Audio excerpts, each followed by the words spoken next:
Kia ora Hawke's Bay, here's your news wrap for Monday 17 May 2024.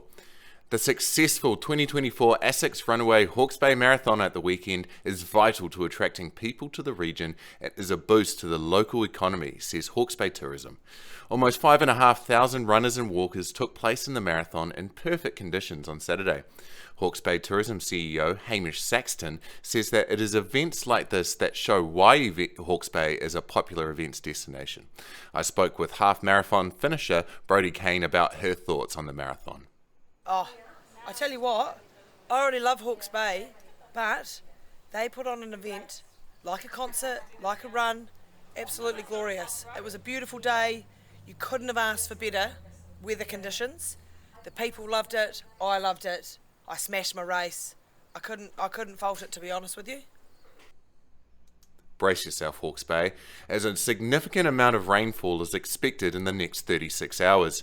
An orange heavy rain warning has been issued by Met Service, which is expecting between 120 and 160 millimetres of rain to fall, with peak rates being 15 to 25 millimetres per hour. Met Service warns of surface flooding and says that the warnings and watches may be extended. People are very concerned that their Hawke's Bay Regional Council rates have gone up significantly, says former Hastings District Councillor Wayne Bradshaw. He says the Regional Council hasn't considered the consequences of some of their rates increases. Bradshaw believes the council should be dipping into its investment fund during these difficult times. I think they should look at divesting a portion of their Hawke's Bay port shares and utilising that capital fund, the capital amount, to help smooth some of the rating impact going forward. I don't believe that they consult enough on what the Regional Investment Fund does with the stakeholders.